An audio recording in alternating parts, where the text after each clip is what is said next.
Good morning, gentlemen. We are quickly winding down this semester of Manhood 401 here at Manhood University. Listen, I'm really excited. I just want to jump right in and get started, okay? Now, have you ever thought about how to destroy a society? My guess is no, but I'd be willing to go so far as to say that you should have at least some curiosity about how a people end up in ruin. I need you to do a little higher level thinking with me. You see, I say all this because the factors that weigh into the destruction of a society, much like the success of one, can be applied to nearly every size organization. From a two-person relationship to a family, a neighborhood, a city or a town, to a metro area or a state or a nation, and yes, even a planet.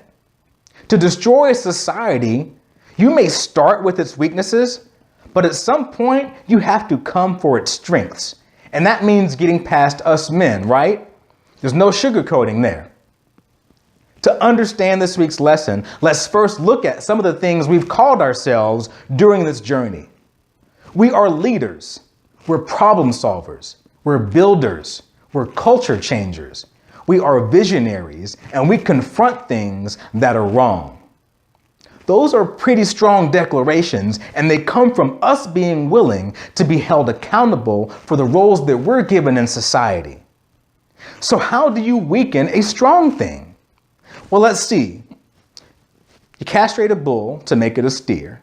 You defang a snake to make it impotent. For a man, you give them a victim mentality. The victim mentality is different from being a victim. Clearly, things can happen to us, and in that moment, we are victims. But a victim mentality robs you of your hope. Hope is how you move past a circumstance and strive to make it better. I'm not saying you can't grieve over what's happened, but you can move past it. Now, for example, a woman who was sexually abused starts a project that seeks to empower other victims. She could have locked herself in her home and no one would have blamed her. But her God-given talents, her ability to connect with other women, her leadership, her creativity, her resolve, the world would have been denied all of it if she chose to stay in the victim mindset. She moved from victim to survivor. Now, does that sound made up? Well, it's not. Look up Leslie Fredrickson or Jennifer Kempton or Chessie Prout. Do you still need more convincing? Okay, what about a man who spends 15 years in prison for a crime that he didn't commit? He finally gets set free, and he could easily turn to drugs or alcohol, or he could prove the statistic that non-criminals go to prison to learn how to be criminals. Instead, he forms a nonprofit organization to help not only exonerate the wrongfully convicted, but to also help them reintegrate into society. Now, 3 men did that. Daryl Hunt, Anthony Graves, and Jeffrey Deskovic. The first 2 actually spent 18 years in prison. They didn't allow their futures to be wasted by an event when arguably most people would have excused any bad behavior that followed. So let's backtrack to how this can destroy a society. Clearly, you can't wrongfully imprison everyone or make everybody face a traumatic event. But you can fall into this trap without any real trauma, and that's the core of what I want to talk to you about. So for the purposes of this lesson, let's personify our society-destroying force, and let's call it your enemy. Your enemy's goal is to make you ignore your purpose, ignore your gifts, stop dreaming about tomorrow, and believe you have no hope. And the earlier in life they can do this, the better. Sometimes we become aware of our circumstances at a young age and we can be made to feel like victims. Remember our rape survivors and the wrongfully imprisoned? No one would ever fault them for giving up. I mean, the things that happened to them were not their fault. But what if people gave you the same outs as they gave them? Well, that's actually already happening. You're poor? It's the rich man's fault you can't get ahead. You're a minority? It's the white man's fault you can't get ahead. All the good jobs are being taken by the immigrants. You can't get admitted to the college of your choice? Well, let's just blame affirmative action. You're an alcoholic? It runs in your family. It's not your fault. Look, you can't be born into poverty. You can be born into a country where your race or ethnicity is not predominant.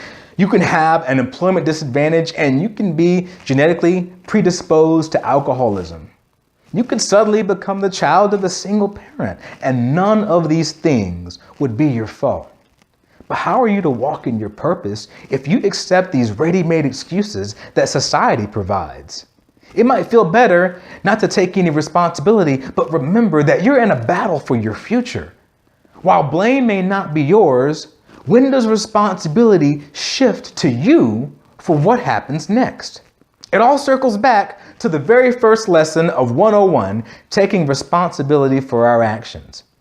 Someone with the victim mentality never wakes up and thinks, I can change the world. They don't see things in terms of what can be. They are forever teetering between what was and what is. How can we change the world if we gladly exchange our identity for the pre-programmed mediocrity of a system that is okay with us failing? Look back at those excuses. People are actually okay with you never starting a business, working your way through college, abstaining from alcohol, or saving and investing what little you do make, and trading your future in for the identity of a victim. The victim mode, it's self-preservation at its worst.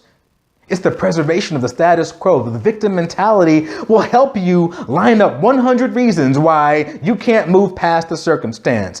And it will fight sometimes violently for the right to stay where you are. The victim will point that finger of blame everywhere, but never wear the badge of accountability. If you're not careful, you'll get into that next stage, and that's hopelessness, where you don't even want pity. And sadly, this leads to things like suicide. The victim mentality, it doesn't dream. The victim mentality doesn't produce. The victim mentality doesn't assign responsibility to self. The victim mentality produces perpetual fear, so much fear that you're paralyzed. But the scripture tells us God did not give us a spirit of fear. He didn't intend for us to play the victim. Gentlemen, your enemy comes for your hope. I don't have to fight you to destroy you. I just have to absolve you of any responsibility for the future by making you focus on the past or the present circumstance. That's not to say that we can't be victimized. It's that we choose not to have the victim mentality. I'm not going to stop buying cars just because someone stole one from me. For you kids at school, you're not going to stop eating lunch because yours gets taken. Men, we don't have the victim mentality. It's not for us. It's not, woe is me. Nobody understands my plight. If God gave me hands to work and I'm of sound mind, there are things I have control over. I can't blame the external factors. Let's go back to that sound mind. The victim mentality is an attack against your sound mind. If I can get you to believe that none of the fault for your failures is yours, you'll stay still, waiting on the real culprit to take ownership and do something. Do you know how many would-be men got it in their head that they couldn't get ahead because of some external factor, and they sat down and decided to complain about the people holding them down? The only one holding them down at that point is them, and now they're past their prime with nothing left to offer, no second generation to carry their legacy forward. I know you may not want to hear this, but even if harm was done to you or your family at some point in a free society, if you stop dreaming, if you stop hoping, if you stop fighting, if you stop believing there's more for you, the blame shifts from the circumstance to the individual. Well, that's our lesson for this week. I'm sure this will spark some discussion, and I am glad to engage. We are almost done with Manhood 401. I will see you all back here next week. Take care, and God bless you.